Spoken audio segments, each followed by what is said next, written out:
Miembros de Alianza País esperan superar los fuertes roces al interior del partido, aunque no descartan posibles rupturas. Jueza reemplazó prisión preventiva por el uso de brazaletes electrónicos para Clever Jiménez y Fernando Villavicencio, procesados por presunta divulgación de información reservada. Nuevo golpe al narcotráfico. Policía decomisó 2 toneladas de droga en la provincia de Los Ríos, que tenían como destino países europeos. Rescatan a una menor que permaneció secuestrada por 6 años en Guayaquil. En lo internacional, condenan a expresidente de Brasil, Lula da Silva, a 9 años de cárcel por corrupción y lavado de dinero. Además, en Perú, dictan prisión preventiva para Ollanta Humala y su esposa por haber recibido $3 millones de Odebrecht para financiar su campaña.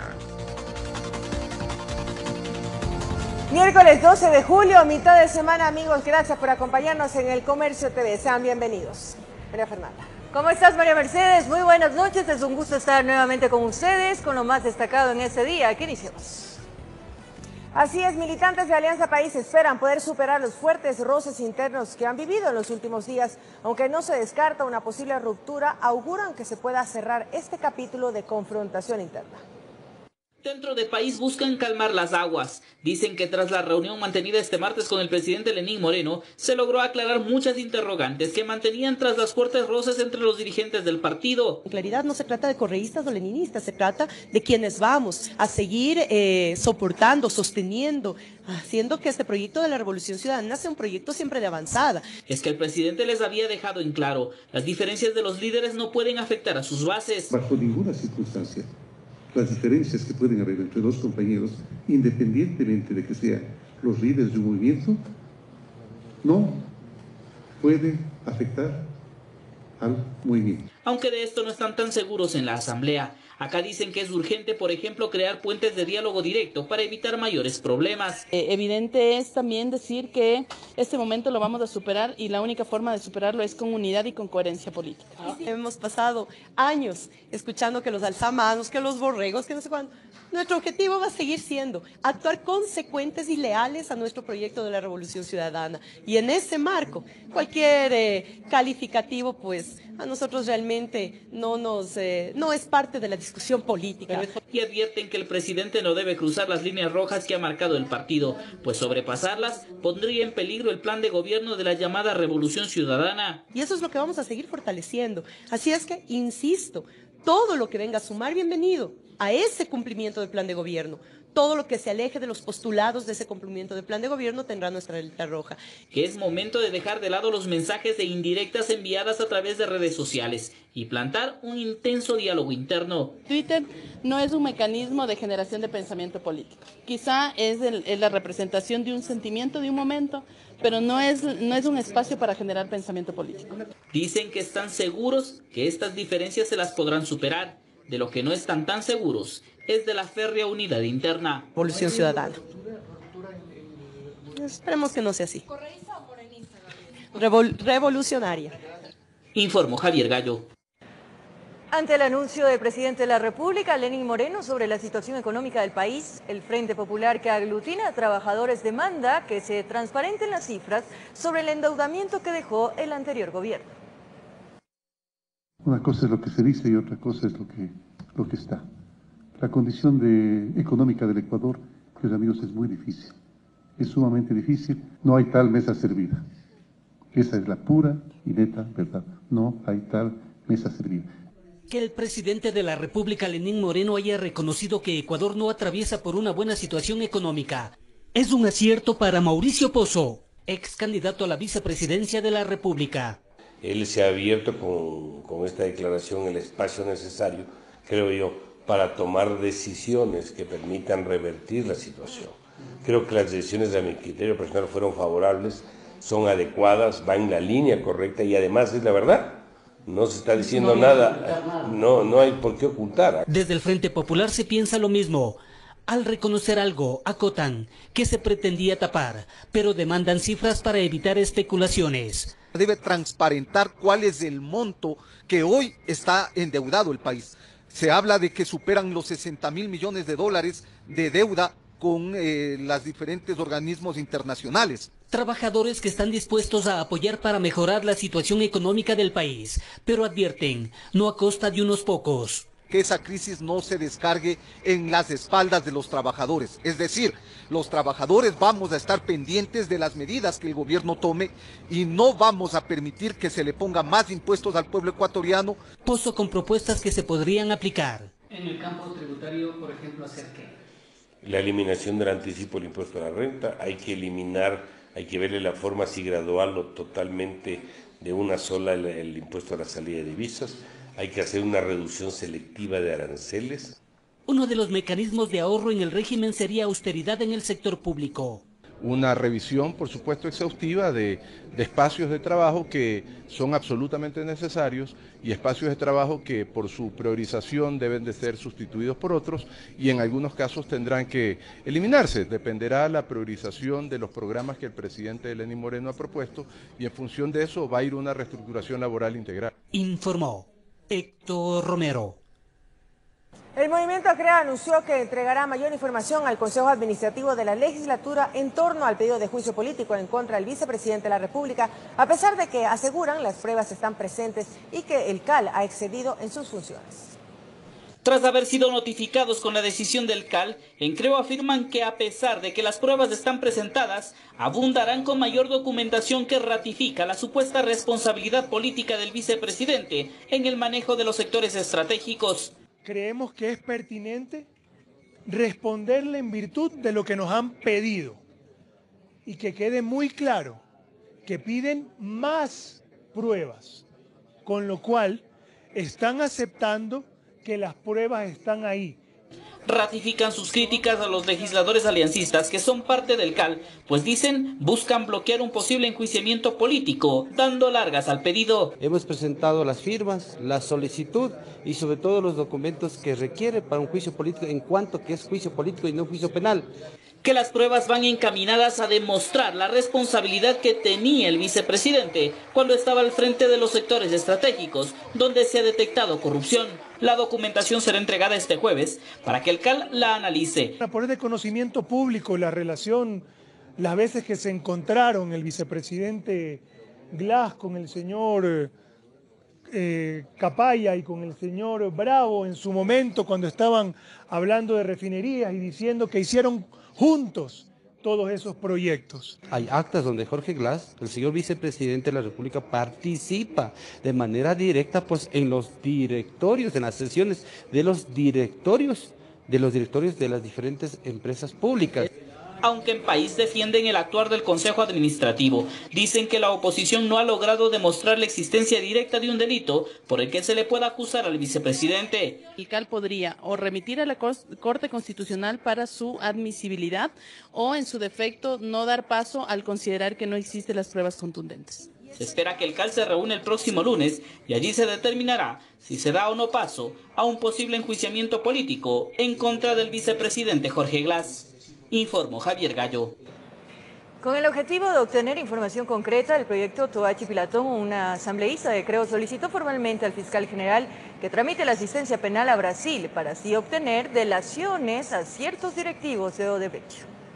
Con un pedido bajo el brazo llegó la asambleísta de CREO, Ana Galarza, hasta la Fiscalía General del Estado para solicitar al titular de esta entidad, Carlos Vaca Mancheno, que tramite una asistencia penal a Brasil para obtener las delaciones de 3 directivos de Odebrecht que operaron en Ecuador. Estas delaciones estarían directamente relacionadas con el caso de Toachi Pilatón, Fabio Andreani Gandolfo, Fernando Fernández Mesías Besa, Luis Antonio Mameri, ejecutivos de la empresa Odebrecht. Para la legisladora Galarza, esta solicitud la estaría haciendo ya que en días pasados habría estado en Perú visitando el Congreso de esa nación. estuve revisando documentación porque nosotros estamos cooperando de manera internacional para que la verdad salga a la luz y se haga por fin justicia ante estos actos de corrupción. Según mencionó la legisladora, los ejecutivos supuestamente se habrían referido a Ecuador y en específico al proyecto Toachi Pilatón y la manera en cómo lo negociaron con funcionarios ecuatorianos. Yo había escuchado parte de estas declaraciones, pero yo no soy el canal competente, así que por eso se pide a la Fiscalía General del Estado que pida la asistencia penal a la Fiscalía de Brasil. A decir de la asambleísta de Creo, el proyecto Toachi Pilatón tendría irregularidades, ya que inicialmente tuvo un costo aproximado de 350 millones, pero al finalizar la inversión ascendió a casi 600 millones, informó Patricia Aldaz. Integrantes de organizaciones sociales, centrales, sindicales del Frente Popular de Trabajadores realizaron un plantón frente a la Fiscalía General del Estado en Quito para dejar un pedido donde se solicita al fiscal general Carlos Vaca Mancheno investigue todos los casos de corrupción que existen en el país. Además, José Villavicencio mencionó que este sector está abierto al diálogo para tratar temas como el combate a la corrupción, el empleo, la seguridad social, entre otros. Anunció que en agosto habrán nuevas acciones. Exigiendo al fiscal que se agilite el proceso sobre la denuncia que presentó la Comisión Nacional Anticorrupción el jueves pasado sobre el tema Caminosca, porque combatir la corrupción significa que existan y que se devuelvan los recursos para generar empleo, para que exista salud, para que exista educación, y en ese marco hoy es la primera acción para exigirle al fiscal de que investigue. Seguiremos las próximas acciones. El 9 de agosto tenemos una acción en el tema de Guayaquil con la Comisión Nacional Anticorrupción, donde anunciaremos sobre el tema de la corrupción. Y también el 19 de agosto la Convención Nacional del Frente Unitario de las Organizaciones Sociales y Populares de nuestro país, donde evaluaremos el papel que ha venido cumpliendo el presidente Moreno y sobre todo las instituciones que deben darle una claridad sobre los supuestos actos de corrupción. Y atención, la Corte Nacional de Justicia sustituyó prisión preventiva por dispositivos electrónicos de ubicación al ex legislador Clever Jiménez y al activista político Fernando Villavicencio, ambos acusados por presunta divulgación de información reservada de correos del expresidente Rafael Correa y funcionarios de Estado. Sustituir la prisión preventiva que pesaba en contra de Clever Jiménez y Fernando Villavicencio por dispositivos electrónicos y presentarse cada semana ante la Corte de Justicia de Pichincha fue lo que resolvió la conjueza Magali Soledispa. Esto dentro del juicio que enfrentan los procesados por presuntamente haber divulgado información reservada de correos enviados por el procurador del Estado Diego García al expresidente Rafael Correa y Alex Tismera. Los abogados de la defensa rechazaron las medidas. Ponen un dispositivo, como que fueran grandes criminales que ellos van a cometer actos indebidos. Igual mis defendidos participarán en la audiencia de juicio y sabremos poner como hoy todos los fundamentos de hecho y de derecho y desvirtuaremos esas falsas acusaciones. A la diligencia asistió la fiscal subrogante Tania Moreno, quien actuó en el caso y solicitó que no se sustituya la prisión preventiva y se ratifique la misma. Sin embargo, señaló que recibió con sorpresa la decisión de la conjueza, pues a decir de Moreno, en la mayoría del texto de la motivación de esta resolución se da razón a la Fiscalía. Y más bien ratifica que efectivamente Fiscalía había presentado sus 2 sentencias condenatorias, en la cual, como lo dijo, efectivamente había en este caso el peligro de fuga.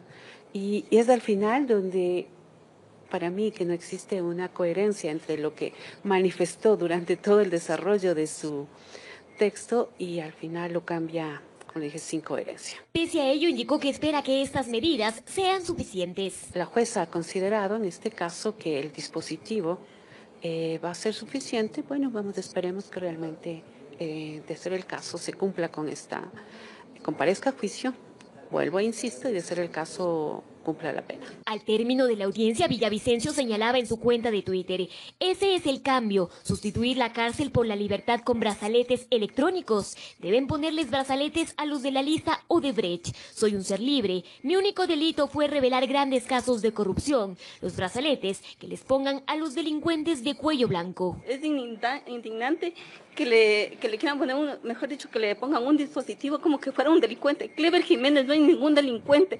Moreno recalcó aseguró que se mantiene la prisión preventiva hasta que se coloquen los dispositivos electrónicos de ubicación. En Quito informó Adriana Rojas.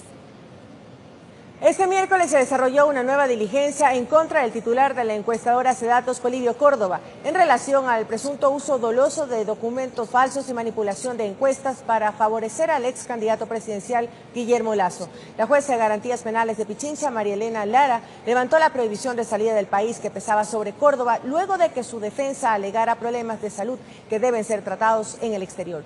Sin embargo, deberá seguirse presentando cada 15 días ante la autoridad competente. Y la jueza ha otorgado para precautelar su vida, ha otorgado el levantamiento de la medida cautelar de prohibición de ausentarse del país y le permite realizarse sus tratamientos en el exterior, dado que los médicos ecuatorianos han certificado que no se cuenta en el Ecuador con la tecnología necesaria para tratar de manera eficaz las dolencias del doctor. Por otro lado, se ha extendido el plazo 30 días más de la instrucción, lo cual nos permite a nosotros aportar todas las pruebas necesarias. El Frente Unitario de Trabajadores pidió la intervención de la Superintendencia de Bancos para lograr remoción de Richard Espinosa del Consejo Directivo del Instituto Ecuatoriano de Seguridad Social, IES. El Frente Unitario de Trabajadores FUT cree tener suficientes razones para pedir la remoción de Richard Espinosa, presidente del Consejo Directivo del Instituto Ecuatoriano de Seguridad Social, IES. Solicitud de dimisión que fue presentada en la Superintendencia de Bancos. Al ser esta, aseguran, parte de la función de transparencia y control social, encargada de velar los fondos de terceros y vigilar que los funcionarios cumplan con las funciones designadas. En ese marco venimos hoy a la Superintendencia de Bancos, conforme lo establece el artículo 306 de la Ley de Seguridad Social y el artículo 101 de que si no cumplen sus funciones para las cuales fueron designadas tienen que ser removidos. Escrito que también entregarán al presidente de la República, Lenín Moreno, en los próximos días, al ser Espinosa, delegado del Ejecutivo en el IES. Nosotros hemos planteado de que el señor presidente Moreno ha dicho que quiere combatir la corrupción, que quiere hacer una cirugía a fondo a la corrupción. Corrupción también es pretender haber pretendido eliminar una deuda legal legítima de más de 2.580 millones de dólares que el Estado le debe al IES. Se ponen como plazo para ser escuchados hasta agosto, cuando se desarrolle la Convención Nacional de Trabajadores en la ciudad de Quito. Caso contrario, dicen, tomarán medidas de hecho. Yo creo que el gobierno lo va a hacer y estamos convencidos, el presidente lo va a hacer, sino que están viendo con una timidez. A la salida de Espinosa piden se sumen la del equipo técnico, la directora general, director de salud y financiero, informó Héctor Romero. Prevenir la violencia de género es uno de los ejes que se incluirán en el plan Toda una Vida impulsado por el Gobierno Nacional. El presidente Lenín Moreno y varias organizaciones de mujeres realizaron un primer encuentro para generar las estrategias.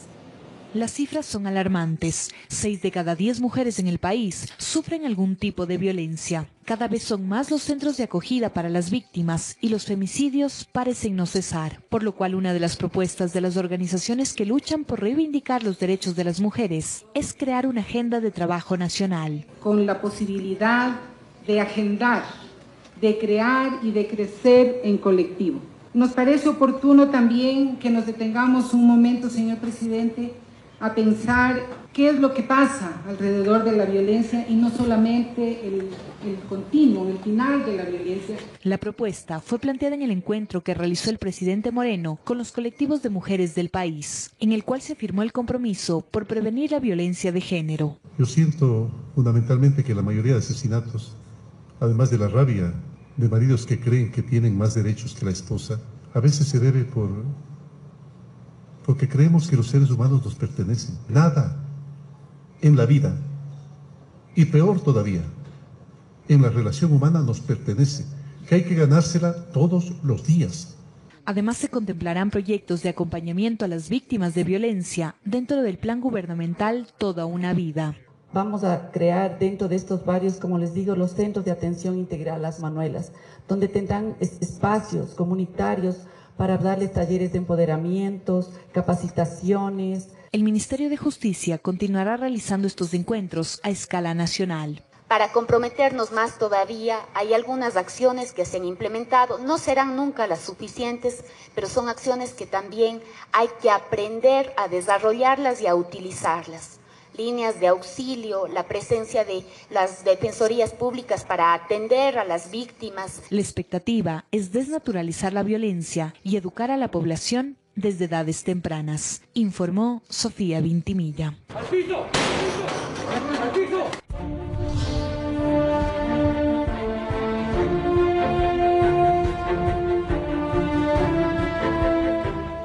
Así es, en Guayaquil una menor de edad que habría sido raptada en el año 2011 fue rescatada por la Policía Nacional. Durante la incursión se logró detener a 4 personas quienes serían responsables del secuestro.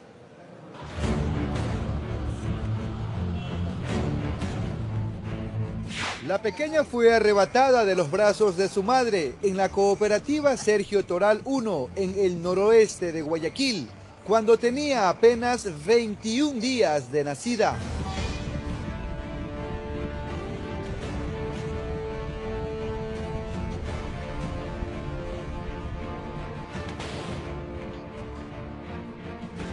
Seis años después, la Unidad Antitrata de Personas de la Policía Nacional logró ubicar el paradero de la menor y para su rescate efectuó un operativo en horas de la madrugada.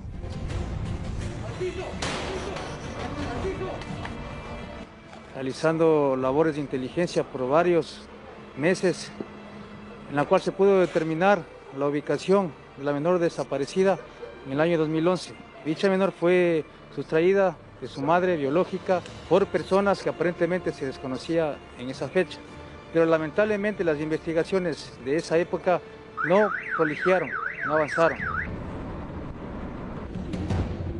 La incursión policial se llevó a cabo en la cooperativa Paraíso de la Flor, al noroeste. En el sector fueron allanados 2 inmuebles y retenidas 4 personas, 2 hombres y 2 mujeres, con quienes convivía la niña y que al parecer participaron en el rapto de la pequeña.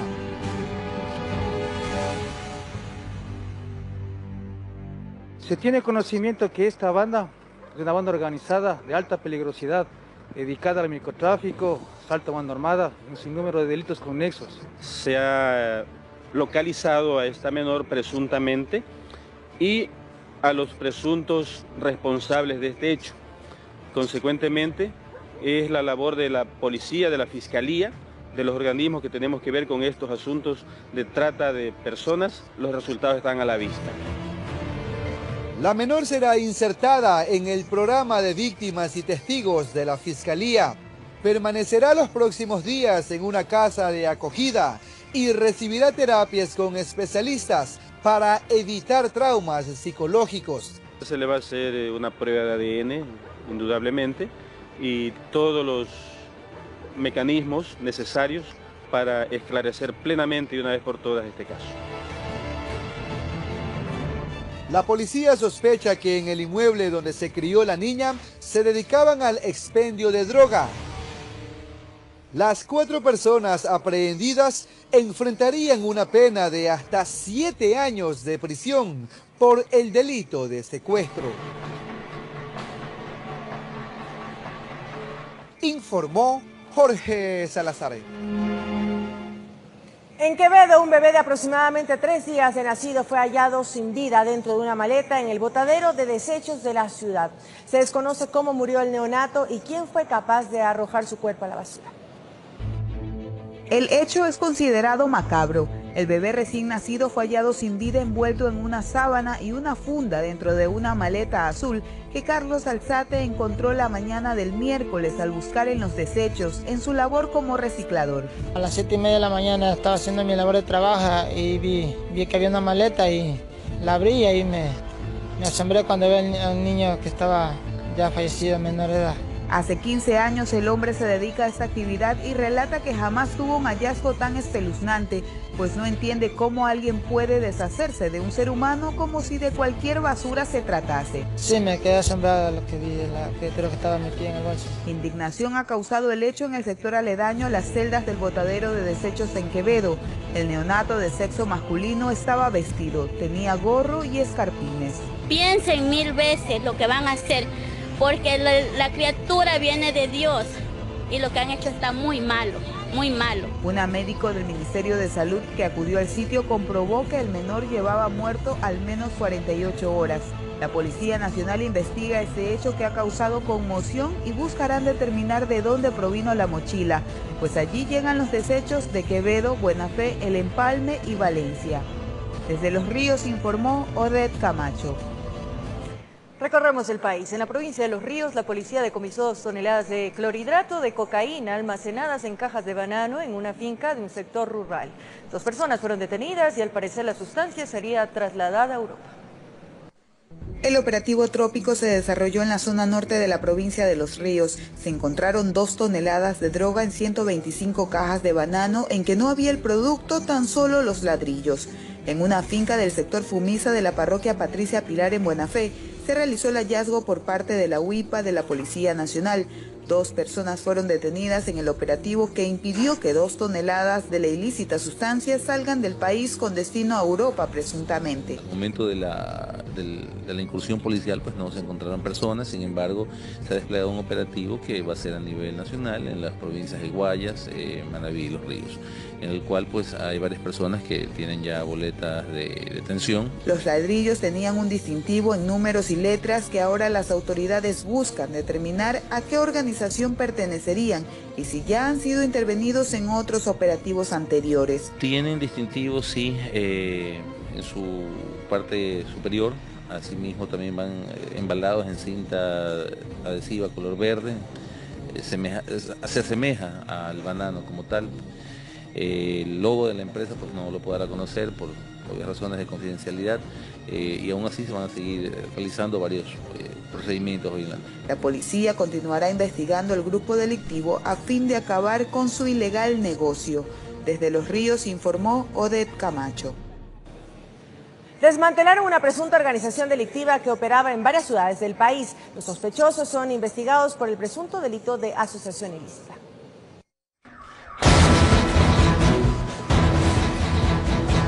Así empezó la operación Fortaleza 12. La investigación estuvo a cargo de policías de la Brigada Anticriminal en coordinación con la Fiscalía. Elementos del GIR fueron los encargados de acabar con las seguridades y despertar a los sospechosos en la madrugada.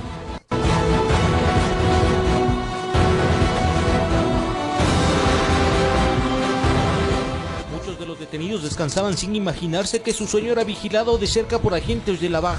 Aparentemente eran parte de una red delictiva dedicada al robo de vehículos, locales comerciales y viviendas. Bajo la modalidad de asalto a mano armada, la utilización de sustancias psicotrópicas que anulan la capacidad cognitiva y volitiva de las personas.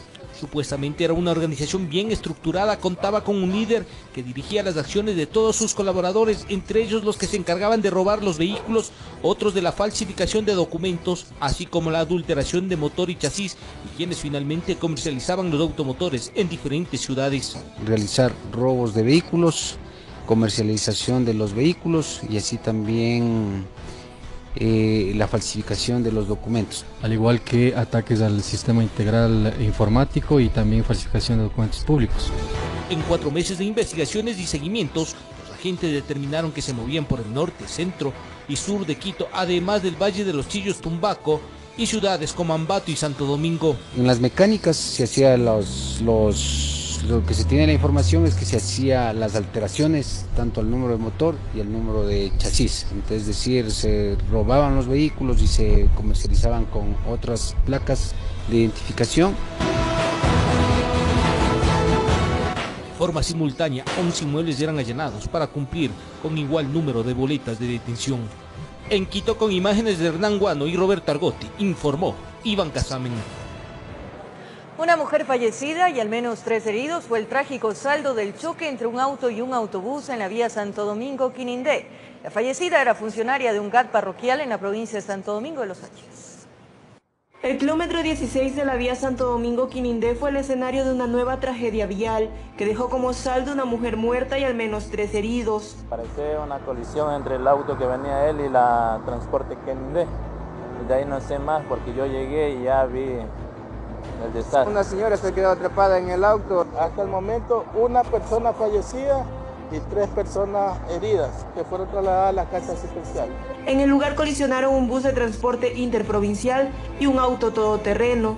Karina C., de 24 años, quien iba como copiloto en el auto, quedó sin vida entre los fierros retorcidos. Se dirigían hasta Vallehermoso, venía de realizar alguna gestión, algún asunto de Santo Domingo, conjuntamente con el esposo. Lamentablemente, pues, solo ella pierde la vida, el esposo se encuentra herido. La señora está ahí muerta, la avanzan a sacar todavía la señora que está ahí. La fallecida era funcionaria del GAT de la parroquia Vallehermoso y deja una hija en la orfandad. Ella era promotora de atención a personas con discapacidad. Personal de la Comisión de Tránsito del Ecuador realizó la extracción del cuerpo y el peritaje para determinar las causas del accidente. Y a estas alturas el señor fiscal con los peritos del OIAC están recogiendo información para más adelante aclarar las situaciones. Dicen que el carro pequeño se ha atravesado y el carro ya se tuvo que frenar, se fue ya hasta el tope. Agradeciendo que el conductor del bus lo sacó un poco hacia adelante, pues lo tira al otro lado del carril y el otro carro se hacía pedazos. El conductor del automóvil se encuentra en una casa de salud con resguardo policial, mientras que el conductor del bus se habría retirado del lugar tras el choque. Desde Santo Domingo de los Áchilas, informó Gisela Moreira. Otro presunto implicado en el asesinato de un taxista fue capturado en el sur de Quito. Los equipos de la DINASED lograron su ubicación cuando caminaba por el sector del Calzado. La semana pasada en el sector de la Quito Sur fue detenido Marco Antonio N., sospechoso de haber participado en el asesinato del taxista José Alfredo Chulde, cuyo cuerpo fue encontrado el pasado 20 de abril en una quebrada en el sector de Pinta. Los equipos investigativos de la DINASED, en coordinación con la Fiscalía, determinaron por las huellas recolectadas en el vehículo del difunto la presunta participación de 2 personas. Entonces faltaba por ubicar al otro sospechoso, quien ya fue localizado. Y en este caso, esta persona está investigada y sospechosa del hecho ocurrido con el taxista de Pinta. Con el taxista de Pinta, a él se le encontró las huellas, es por eso que nosotros pudimos localizarlo y también tener la identidad de él. Hoy del sospechoso. Sobre Stalin Giovanni N. pesaba una boleta de captura. Horas atrás, el hombre fue detenido por unidades policiales cuando caminaba por una de las calles del sector del Calzado, al sur de la ciudad. En coordinación con las unidades del Servicio Preventivo y DINASED, hace pocas horas realizaron un operativo en el sector sur de la ciudad, en donde se logró la detención de la segunda persona que se encontraba como sospechoso del homicidio suscitado en el mes de abril. De esta forma, los 2 sospechosos del crimen del taxista, cuyo móvil fue el robo, tienen prisión preventiva. Los 2 amigos realizaron una carrera al difunto para despistar las investigaciones, abandonaron el cuerpo en una zona alejada y el vehículo fue dejado en otro punto de la capital. Las unidades de servicio urbano ya se encontraban alertadas de las características físicas y los nombres, es así que tras un control rutinario y un manejo de perfiles, se logró una detención de este sujeto. Marco Antonio N. y Stalin Giovanni M., según datos de la función judicial, cuentan con antecedentes por delitos de robo y tenencia de drogas, lo que facilitó de alguna forma el cotejamiento de huellas y saber quiénes estuvieron por última vez a bordo del vehículo amarillo. En Quito informó Iván Casamen. A 34 años de prisión fueron sentenciados 2 de los procesados por la muerte de una ginecóloga en Quito, mientras que un tercer detenido tuvo una sentencia de 8 años de reclusión. El cadáver de la doctora fue encontrado en la cajuela de su propio vehículo. El 21 de agosto de 2016, el cuerpo de Alexandra Soria Borges fue encontrado en la cajuela de su automóvil en el sector de Carcelén Industrial. El cadáver presentaba un golpe contundente a la altura de la frente y heridas en diferentes partes del cuerpo. Me gustaría que sí haya justicia para saber qué es lo que sucedió, porque a veces pasa y nunca se concreta nada. Luego del levantamiento del cadáver, equipos investigativos de la DINASED realizaron trabajos de campo con la utilización de técnicas de recolección de información y medios tecnológicos que permitieron dar con los responsables del homicidio. La doctora fue asesinada al interior de su domicilio. ¿Se pudo comprobar entonces si en efecto la hija estaba involucrada? Sí, ella fue la persona que planificó y obviamente quien ejecutó fue en este caso uno de los guardias. Según algunos registros de las cámaras de seguridad, su hija, luego de cometer el crimen con ayuda del guardia de seguridad del conjunto donde vivía la madre, subió el cuerpo a la cajuela del vehículo de la fallecida para luego ser dejado en el sector de Carcelén, al norte de la capital. La duda siempre fue cuál habría sido el móvil de la hija. ¿Se logró determinar esto en el proceso? Por los testimonios que había dado, porque no le había entregado un dinero, por tema económico. En la audiencia de juzgamiento, el Tribunal Penal sentenció a Camila Chamorro Soria, hija de la fallecida, a 34 años, 8 meses de prisión como autora intelectual, a Ángel Gil Zambrano en calidad de autor material a 34 años 8 meses de prisión y a Francisco Arias Calderón a 8 años en calidad de cómplice del delito de asesinato. Era una de las personas que posterior a cuando se dio ya los eventos había sacado dinero de las tarjetas, en este caso obviamente de la víctima. Según datos de la DINASED, en lo que va del 2017, se han resuelto el 46% de casos de muertes violentas registradas a escala nacional. En Quito informó Iván Casamen. En otra información, una aplicación para denunciar el mal servicio de taxis y mayor vigilancia por parte de los entes pertinentes son algunas de las acciones que se deberán tomar para optimizar el servicio. Este elemento se incluyó también dentro de la aprobación de regularización del gremio en Quito. La ordenanza que da paso a la regularización de más de 8.000 taxis que ya funcionan en Quito se aprobó el pasado 11 de julio, pero para Carlos Páez, concejal de Alianza País, además de darles esta oportunidad a quienes han prestado el servicio fuera de la norma, hay dos elementos importantes que se incluyeron en dicha aprobación y que hay que destacar. El primero tiene que ver con la calidad del servicio que se le brinda al usuario. Lo segundo fue el tema de la venta de cupos. Durante los 180 días próximos deberá llevarse a cabo este proceso de regularización y a la par se deberán crear mecanismos de control que vigilen la calidad de este servicio. Como plataformas, aplicaciones móviles, aplicativos móviles o líneas telefónicas que se tienen que aperturar en los próximos 90 días de parte de la Agencia Metropolitana de Tránsito, justamente para que los ciudadanos puedan avisar a la autoridad qué tipo y calidad de servicio están recibiendo. También se incluyeron sanciones. Se establecieron justamente incluso hasta la revocatoria de los permisos en casos en que sean reincidentes aquellas unidades y aquellas cooperativas que no cumplan con aquellos parámetros, ¿no? Páez insiste en que no habrá preasignación de cupos, por lo que no se deberá cobrar por ningún motivo una plaza para la regularización. Nosotros no podemos meternos internamente en las operadoras, pero sí podemos defender al ciudadano frente a prácticas abusivas e inescrupulosas. Y es por eso que en la ordenanza con absoluta claridad se señala que no hay preasignación de cupos a las operadoras. Por tanto, no pueden venderlos, porque eso no existe, es una estafa. Que de tener algún inconveniente, se podrá denunciar a la Secretaría de Movilidad o a los mismos concejales. En Quito informó Andrea Urbe.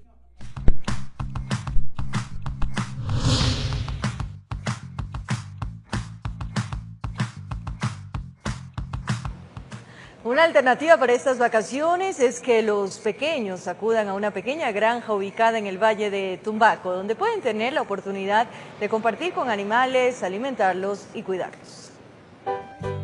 Este espacio es dedicado a los más pequeños del hogar y en verano abren sus puertas para que interactúen en la granja con más de 10 especies de animalitos. En el trayecto los niños y niñas los acarician, aprenden a cuidarlos y alimentarlos. Lo que más me gustó son los cuyes y los conejos.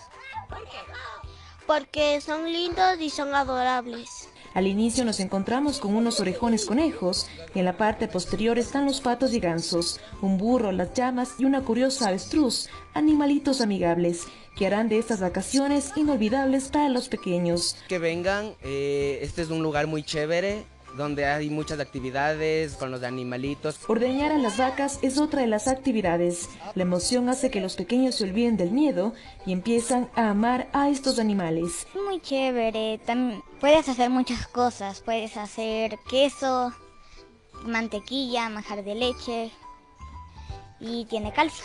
En este lugar también pueden disfrutar de la pesca deportiva.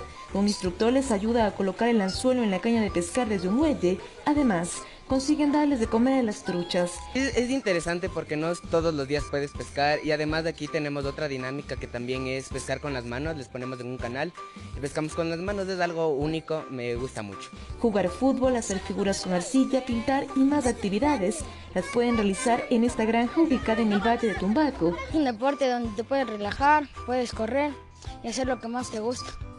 Puedes crear muchas cosas. Las inscripciones de los cursos de verano inician el 24 de julio. Son 3 semanas de duración, de 9 de la mañana a 1 de la tarde. Contamos con transporte puerta a puerta, refrigerios diarios, materiales y las actividades a desarrollar. De los chicos aquí tenemos desde los 3 hasta los 14 años.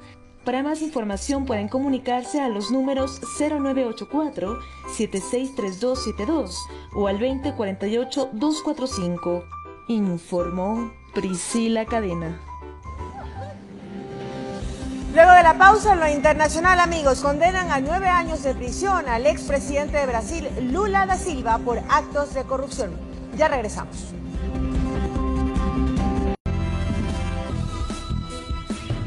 Amigos televidentes, aquí finalizamos. Gracias como siempre por su amable sintonía. Que descansen. Buenas noches para ti también, María Fernanda. Siempre conectados, amigos, en elcomercio.com y tvc.com.es. Un abrazo grande.